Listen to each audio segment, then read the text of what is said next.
में झुकण निवणण मंजिल न उमाणे थो ज़ाहिर में झुकण निवणण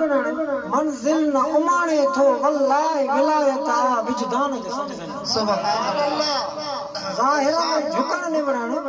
मंजिल न उमाणे थो वल्लाहि विलायत विजदान जे सजदन में आ फैज़ फना जो रखियल ये रुझान जे सजदन फिरौन जी खरमगज़ी अन रब्बुकुमुल आला फिरौन जी खरमगज़ी अन रब्बुकुमुल आला दोज़ख जो खुले दर तो इंसान जे सजदन आ फैज़ फना जो रखियल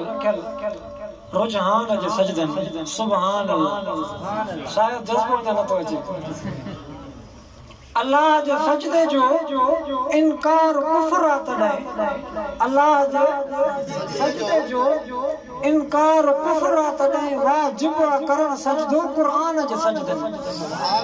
वाजिब करण असां इमाम अहले सुन्नत वल जमात वटि 14 सजदा आहिनि इहा शइ अल्लाह जे सजदे जो इनकार कुफ्र तॾहिं वाजिब करण सजदो क़ुरान जे सजदन में फना जो रखियल रुझान जे सजदन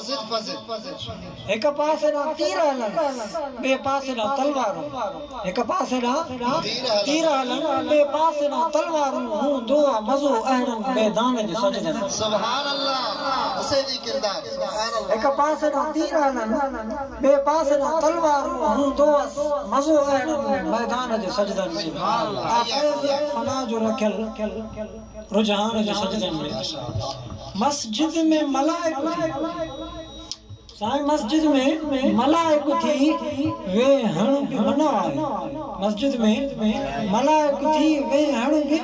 मना आहे जे वक्त हुजे दुनिया शैतान जे सजदन में या अय्युहल मुद्दस्सिर कुम फअंज़िर मस्जिद में मलाइक थी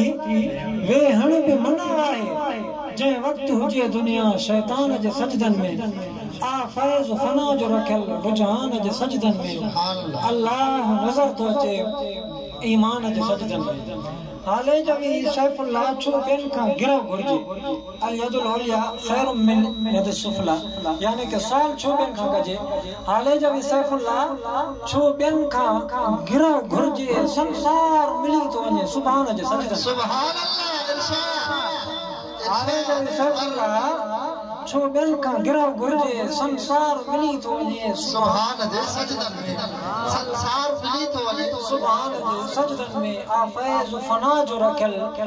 रुझान जे सजदन में अल्लाह नज़र तो अचे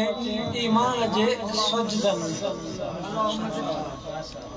माशाअल्लाह अल्लाह मज़ीद फज़ील